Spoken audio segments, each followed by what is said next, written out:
everybody, if you are a former senator, a former member of the House of Reps, a former governor, a former minister, a former vice president, or former president, from northern Nigeria, in the last 20 years, I will tell you, you are part of the problem. All of us. And that is the reason why I don't believe. Hello and what's up, guys? In this video, a top northern leader has just dropped a heavy bombshell, and Nigerians everywhere are talking. The governor of Kaduna State, Uba Sani, didn't hold back at all in a Fiery TV interview where he exposed the bitter truth most politicians don't want to hear. He boldly said it. Northern politicians are part of the problem. Yes, according to him, the region's suffering didn't start yesterday, and it is not just bandits or poverty to blame. He pointed fingers directly at past and present leaders from the north, including himself, saying they have all failed the people. And guess what? He didn't stop there. Uba Sani confessed that even during Buhari's time, despite all the billions spent, the north became even poorer. Why? Because leaders simply didn't carry the people along. Shocking, right? From abandoned projects to failed security to ignored local governments, the governor exposed how deep the road truly runs. And on security, he admitted that trust was broken between the government and the people, making it impossible to fight bandits with only force. He even revealed why state police may be the only hope, while warning that Nigeria's military and police are not enough to handle today's crisis. But here is where it gets even more dramatic. He said even northern politicians in the last 20 years must look in the mirror and apologize to the people, including himself. Guys, this isn't just any governor talking. This is someone who came from activism, once for the military, and is now calling out his fellow elites live on national TV. Guys, I will let you watch this video for yourself so you can see exactly what I'm talking about. Also, don't forget to like, share, and subscribe to this channel if you haven't already done so. Take a look, guys, and remember to share your thoughts after watching. Thank you for having me. As I did say, you started out as an activist. How has the transition been that you are now the man in charge of a whole state and you have to deal with all its affairs in all areas, from security to the economy to day-to-day issues and what have you? So thank you very much, Madam Manip, for having me again. Number one, I will say that it has been a very difficult transition, but I can say that it has been successful so far. As you said, I started as an activist. I was among the few Nigerians that fought for the enthronement of democracy in Nigeria, alongside some of my colleagues. Some are alive, some we lost them. The likes of Chief Gani Fahimi of blessed memory, the likes of Dr. Bekore Sankutu of blessed memory. Today, some of our colleagues that we fought for the enthronement of democracy together with them are still pushing for rule of law, justice, freedom, and equity in our own country. Because of my background as a civil rights activist, of course, that was the reason why I made it clear to them that we have to relegate politics and focus on governance. But is it not a different form of politics? Yeah, still? I know it's difficult, but I feel that's the best way to move, and we have seen results. If you look at what's happening in Kaduna today, when I came in, I made it clear to them that I am not going to focus on those that voted for me. I'm going to focus on everyone.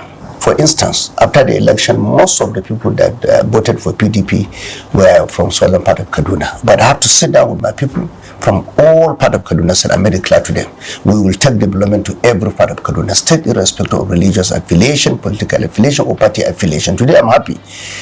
We have been able to achieve a lot, and that is the reason why, as I'm speaking with you, members of this PDP of the House of Reps that were elected under the floor of PDP have now defected to APC. The people who voted for you may feel estranged that here you are bending over backwards to serve those who didn't vote for you, who are indeed indigenous of the state, but who made their own choice, and the ones who chose you are getting the wrong end of the stick. The one that elected me have also been taken care of. The only difference is that we decide to share the project equally. In the past, a lot of government in Kaduna State decided to focus only on those that elected them. And I told the whole people, look, when we took the oath of office, it was clear for anyone who will sit down clearly and understand the meaning of the oath.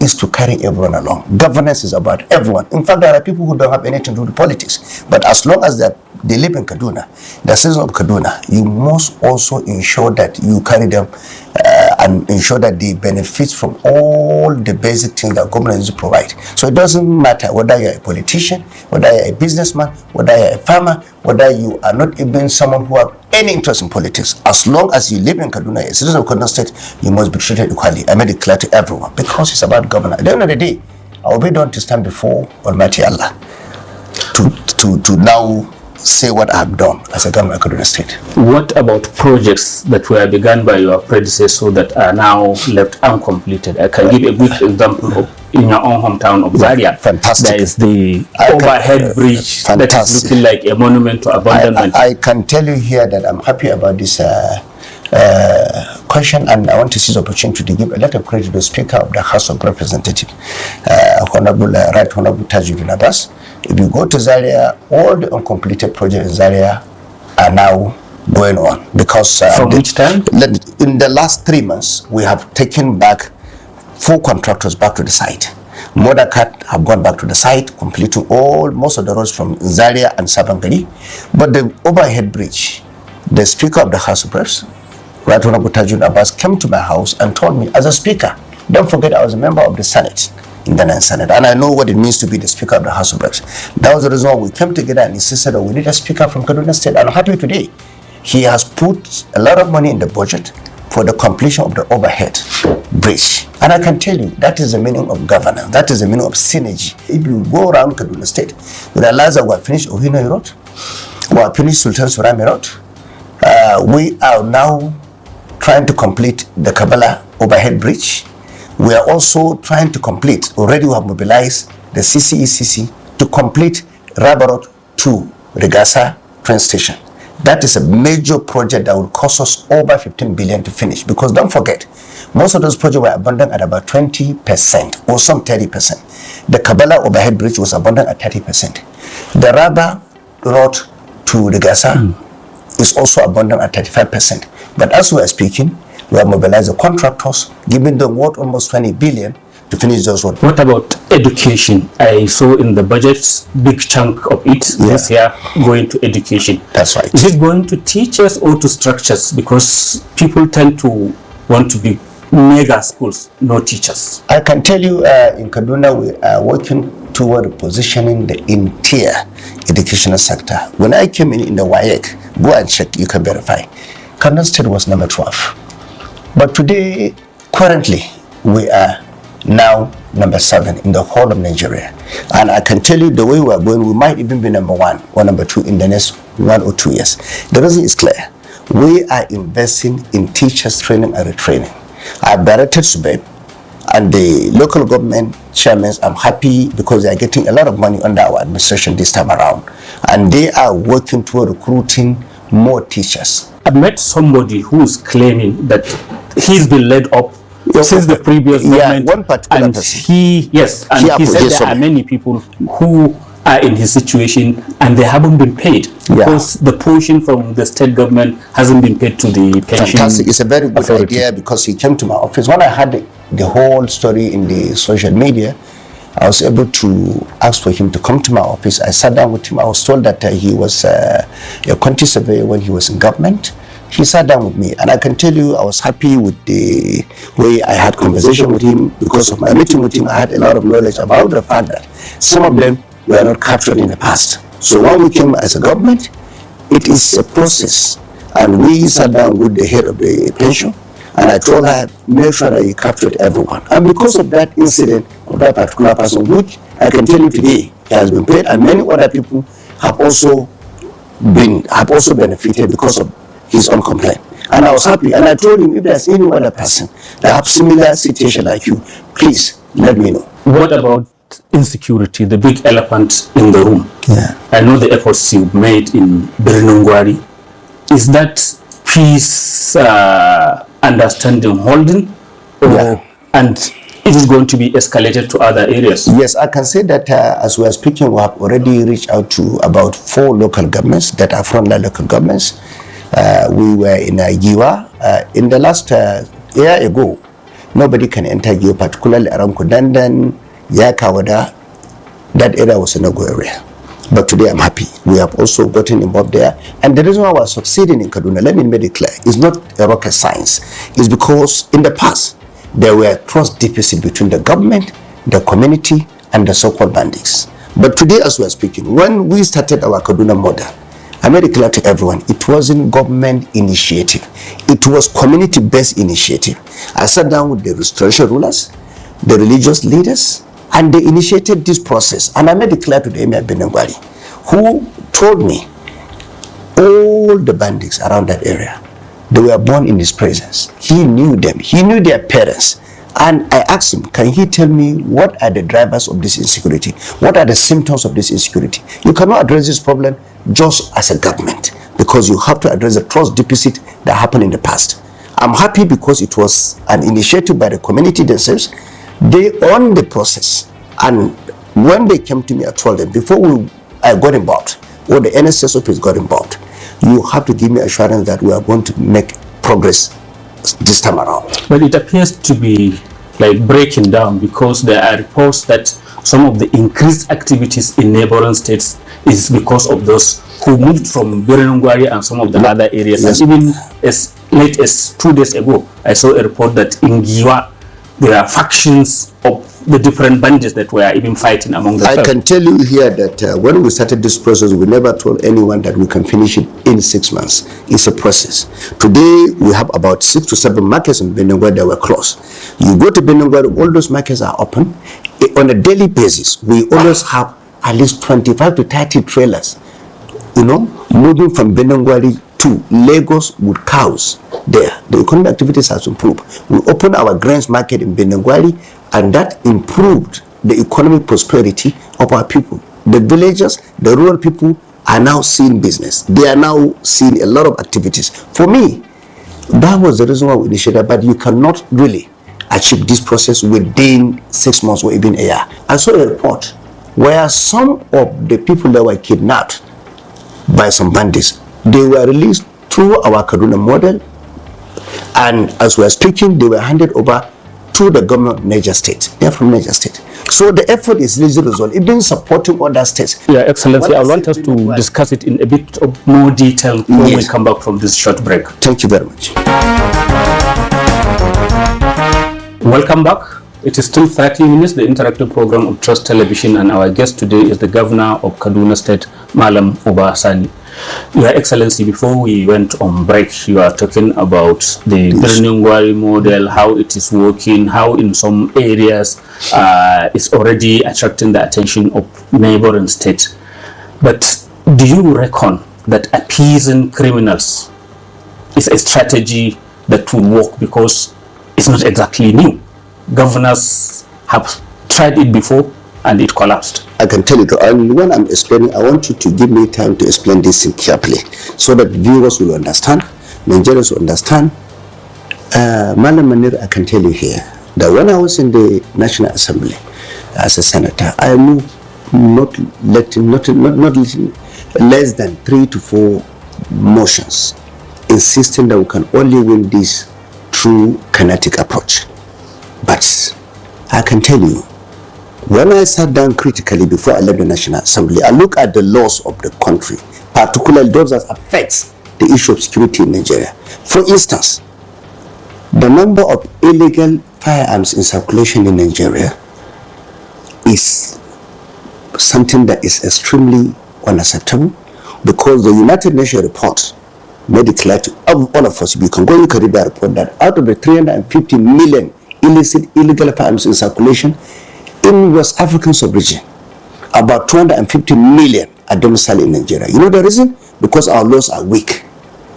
Our Firearms Act is clear. Only the President of Nigeria can approve the use of AK-47. Some of us, when we came in, we recruited a lot of vigilantes. So, southern part of Nigeria, the southwest, came up with Amatukun, Kaduna, Sokoto, Katsina, recruited thousands of their own vigilance services. But I can tell you today, the laws are clear. They cannot use AK-47. That is the fact of the matter. And when the children of Kuriga were kidnapped, numbering about 137. In Kuriga alone, we have hundreds of vigilant groups that were supported by the government, funded by the government. Unfortunately, it takes very few bandits to come to Kuriga and took away 137 because they came with sophisticated weapons. Some are AK-47 and even some are more sophisticated than AK-47. So what are we talking about? We are sending our people to death. But then why are we not escalating the numbers of the official security service, the military? For example, can't we double them? I can tell you that. You see, I asked this question as a senator more than 20 times. And that was the reason why I lost hope that we can use. I lost hope about winning this battle through kinetic approach. Let me give you an example. I'm happy you raised the issue, Malamanda. In the whole of Nigeria, go and check on any military officer, from Chief of Defense Staff, General Musa, down to the Chief of Army Staff, and coming to all the service chiefs. They will tell you the entire military personnel in Nigeria, they are not up to 300,000. So doubling them is impossible? It's impossible because the process of recruiting military, that's what they told me when I asked questions. I asked more than 20 questions. Because we've had the problem for more than a decade. And I can tell you, if we started somewhere, we could have gone. In 1970s, the number of the military personnel in Nigeria were more than 300,000. Today, in 2025, they are less than 300,000. So you have to access it. That's number one. Number two, the entire police personnel in Nigeria, as we are speaking today, they are less than 400,000. That is a fact. And because of that, we have a lot of ungoverned space in Nigeria, particularly when you come to some areas in the northwest. Most of those vast land, they were ungoverned.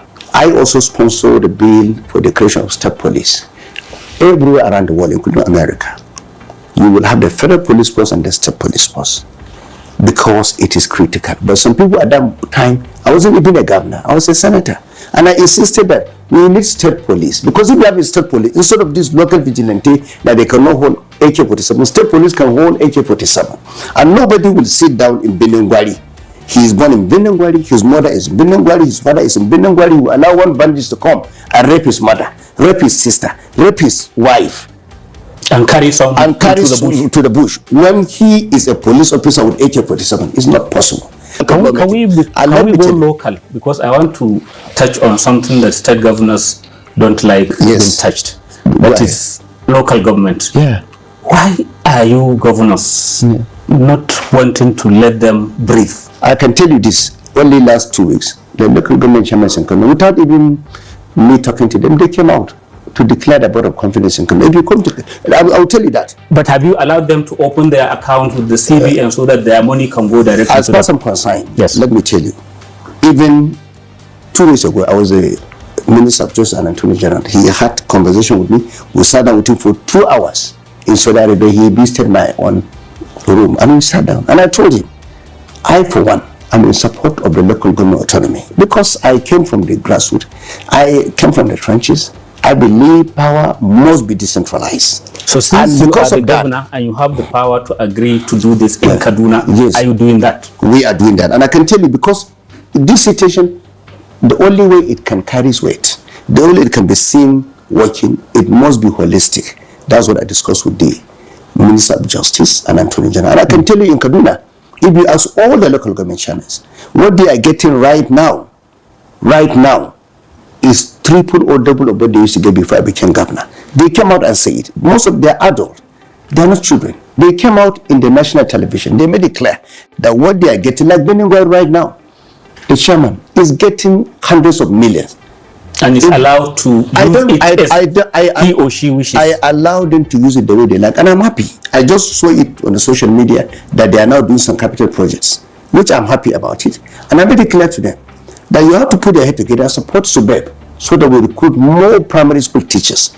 Because when I give you the opportunity to use your money, but also use the money in the right way by recruiting more teachers, also looking at the way you can also work toward doing some project that would affect the lives of our people, particularly those at the grassroots level. What about health? Because you appear to be keen to speak on health. When I came in, I made it clear that healthcare can never be a privilege. It is a fundamental right of the people of Kaduna State, particularly the grassroots people. And what did we do Today in Nigeria, we're the only state, let me say it clear without any fair contradiction, that have now lifted our primary healthcare from level 1 to level 2, numbering 250. The only state next to us are now lifting 100 from level 1 to level 2. But Kaduna State, as we are speaking, we are taking over, we are lifting them. And moving them from level 1 to level 2 is massive, because a woman can come to that hospital and give birth with all the necessary facilities. And drugs are there, and the health personnel everything are there. And that is the reason why, because we move our level 1 primary health care, 250 of them to level 2. That was the reason why last week I directed that we need 2,000 more personnel in our primary healthcare centers, because we inform. And when we look at our doctors in Kaduna, we are now paying them the current salary system. Apart from the primary healthcare, our secondary healthcare centers, which are very critical to me, because I can't sit down as a governor of Kaduna State to allow people going to neighboring states treating themselves when they have major illness. We looked at our secondary healthcare in Kaduna about 32. In the last 18 years, more than 25 of them were not even upgraded. And because of that, we made it clear that we're upgrading at least 20. Today, as we are speaking, we are remodeling, reconstructing, equipping 13 of the secondary healthcare centers. And because of that, the Federal Ministry of Health have now decided to now make the General Hospital in Kapanchan as Federal Medical Center. Let me pick it from there.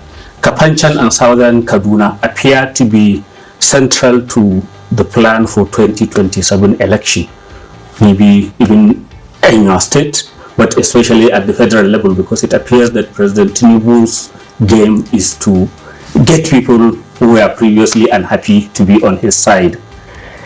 Are you clear about your own second-term ambition?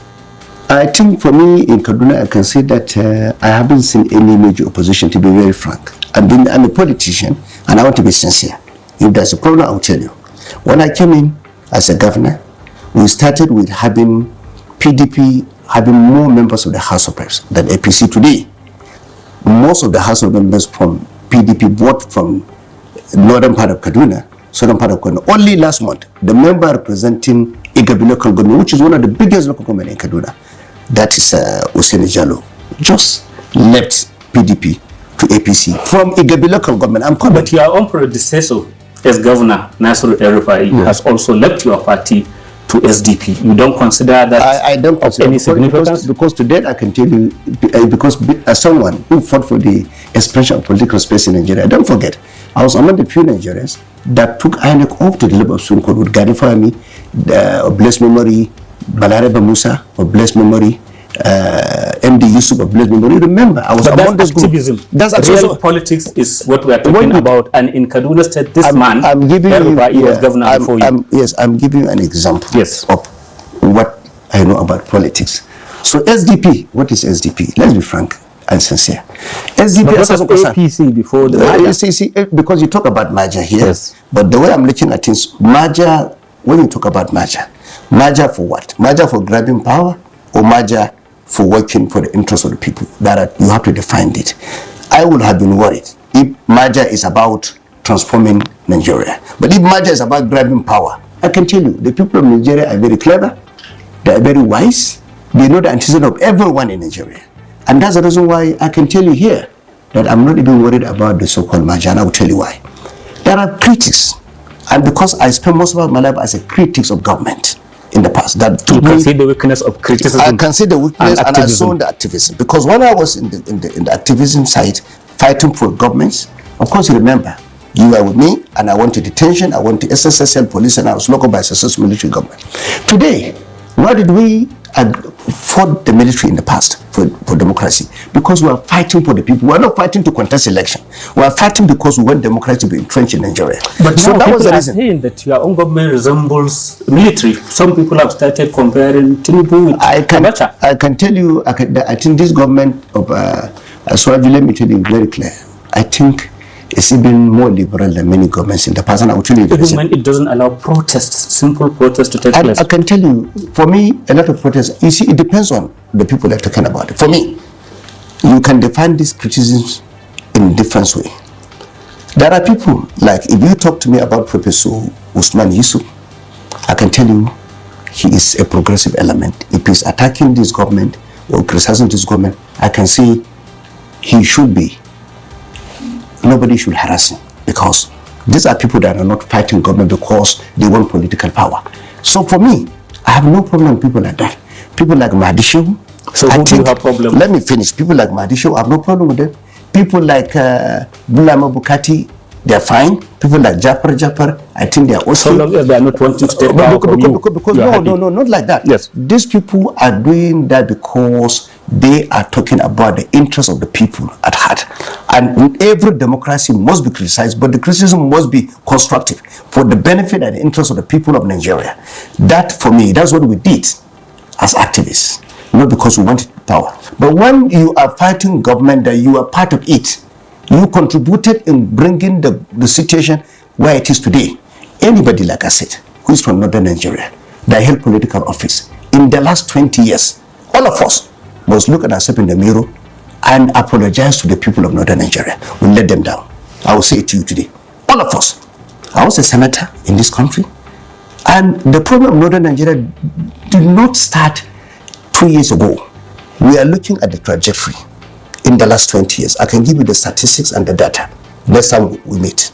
I was the chairman in the committee on banking. I know the poverty index of northern Nigeria. I know how many people in northern Nigeria, as we are speaking today, are financially excluded. Don't forget, when Buhari was the president, people tend to forget. He spent hundreds of billions towards social intervention. But I will tell you why the North became poorer even after that. Because 70% of the people that live in northern Nigeria, particularly the masses, were completely financially excluded, because every human being, everybody, if you are a former senator, a former member of the House of Reps, a former governor, a former minister, a former vice president, or former president, from northern Nigeria, in the last 20 years, I will tell you, you are part of the problem. All of us. And that is why I don't believe we should deceive the people of northern Nigeria. I don't believe we should misinform them. That was why I told you that I have no problem with those people criticizing the government, because they are including some baristas like Bukati, Bulama, like even Nambendo Galadenchi. All of those people, I can tell you, they have the right, moral right, to criticize the government. But those that were part of the problem, for them to come today and say that we have repented, please, I think is wrong. Sons and daughters of northern Nigeria have converged at the historic Arewa house in Kaduna for a two-day interactive session on government-citizen engagement put together by the Sir Ahmedu Bello Memorial Foundation. The event brings together over 60 government appointees led by the Secretary to the Government of the Federation, George Akume, to engage with key stakeholders from across the north to discuss the progress made under President Bola Tinubu's administration. This dialogue comes in the wake of concerns expressed by some northern elites who have accused the federal government of disproportionately favoring certain regions in the allocation of national resources, allegedly to the detriment of the north. Nobody can accuse government of neglecting the north in terms of infrastructure. We are very much represented. And he said he will go into the one in the middle of the country so that states like Gombe, Plateau, Benue will benefit. I want to appeal to us all. By this conception, the North, the region that is so dear to me, will be eligible for the presidency in 2031, not 2027. I said this because I love you. We love all of you. Let us not do something that will undermine our territorial integrity, and tomorrow, people may be tempted to support others against us. Host Governor Uba Sani, in his remarks, defended President Tinubu against claims of regional neglect. He says the president is honoring his electoral promises to northern Nigeria, especially in security, education, infrastructure, healthcare, and agriculture. Most of us who are the leaders in northern Nigeria, I think we should be open enough to take the blame, because there was silence. Where was our voices? Nobody was speaking in the last 10 years. Nobody was speaking in the last 15 years. Nobody was talking in the last 20 years. And we were sitting watching the developmental indices in northern Nigeria both the Northwest, the Northeast, and the North Central have deteriorated completely in the last 20 years to date. If we don't take very serious action, we might not have a region called the Northern Nigeria. So we have to be careful. And we should stop blaming President Bola Ahmed Tinubu. Former Niger State Governor Babangida Aliyu blames northern elites for the region's setback, citing complacency and poor leadership decisions. For us, we know that there are problems, but we also know that they were not created by the current government. Many of the problems were inherited. And it has become so cumulative that many people are so discouraged. Meanwhile, the Northern Governors Forum says the North's support for President Tinubu is yielding visible gains in security, infrastructure, and national inclusion. He cited key projects and the elimination of over 300 terrorist commanders as proof of the administration's impact. Going forward, I think resolving the issues and working together is the best way for us to go, rather than confrontation or not dialoguing in a way that the results will show and be impacted on our people. The gathering also paid tribute to the enduring legacies of Sir Ahmedu Bello, highlighting his exemplary leadership qualities and calling for a renewed sense of unity in the North, greater citizen engagement, and enhanced accountability in policy making.